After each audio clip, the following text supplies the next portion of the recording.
Excuse me ma'am, आपके restaurant में chef की जरूरत है? मैं खाना बहुत अच्छा बना लेती हूँ। सॉरी बट हमारे रेस्टोरेंट में एक नहीं दो शेफ हैं और अभी हम लोगों को शेफ की बिल्कुल भी जरूरत नहीं है। अच्छा मैम, आपके जान पहचान में किसी और रेस्टोरेंट में जरूरत हो? एक्चुअली मुझे काम की बहुत जरूरत है। देखो फिलहाल हमारे रेस्टोरेंट में तो जरूरत नहीं है और किसी और की भी मुझे नहीं पता। हाँ पर तुम एक काम करो, यहाँ पर ना अपना कांटेक्ट नंबर लिख दो, अगर मुझे या फिर किसी और को जरूरत होगी तो हम लोग आपको कांटेक्ट कर लेंगे। हाँ जी।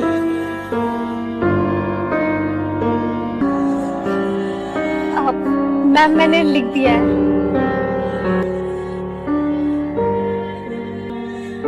सुनो बेटा, हाँ जी बोलिए। अभी आप जिस रेस्टोरेंट में जॉब मांगने आई थी ना, मैं वहाँ का हेड शेफ। जब आपकी मैनेजरमैन से बात हो रही थी मैं वो सारी बातें सुन रहा था।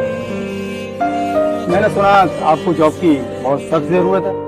परिस्थितियां ही ऐसी है मेरे घर में मैं और मेरी 2 बहनें और मेरी माँ की जिम्मेदारी मेरे ऊपर है। और आपके पिताजी वो काम नहीं करते क्या?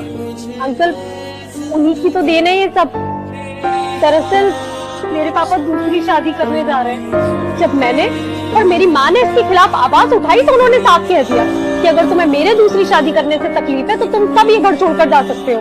मैं तो दूसरी शादी करूंगा और तुम्हारी माँ को भी। हम सब पापा के साथ नहीं रहते, हम सब बाहर रहते हैं। एक घर किराए पर लिया हुआ है हमने। सबसे बड़ी मैं हूँ तो सारी की सारी जिम्मेदारी मेरे ही ऊपर है। इसलिए मैंने मैम से भी अंदर यही कहा था कि मुझे इस काम की बहुत ज्यादा जरूरत है। वैसे आप तो शेफ है ना, तो अगर आपकी जानकारी में किसी को भी जरूरत हो तो आप उन्हें रिकमेंड कीजिएगा कि वो मुझे जॉब पे रख ले। मेरा नंबर ना अंदर मैम की टेबल पे है, मैं वहाँ लिख कर आई हूँ। हाँ हाँ जरूर बताऊंगा बेटा। थैंक यू अंकल, अभी मैं चलती हूँ, मुझे और काम भी ढूंढना है। अंकल आप ये कैसी बातें कर रहे हैं? आपको तो पता ही है ना कि आपको मिलाकर हमारे रेस्टोरेंट में ऑलरेडी एक शेफ और है। आप और ब्रिजेश अंकल मिलकर रेस्टोरेंट का सारा काम तो संभाल लेते हैं, कभी किसी और शेफ की जरूरत ही नहीं पड़ी। और जब रेस्टोरेंट में जरूरत ही नहीं है तो आप ही बताइए मैं किसी और को कैसे अपॉइंट कर लूं? मेरी आपसे एक रिक्वेस्ट है मैडम, आप उस लड़की को जॉब पर रख लो। लगता है वो बहुत ज्यादा जरूरतमंद है। मैं अपनी शेफ की नौकरी से इस्तीफा देता हूँ।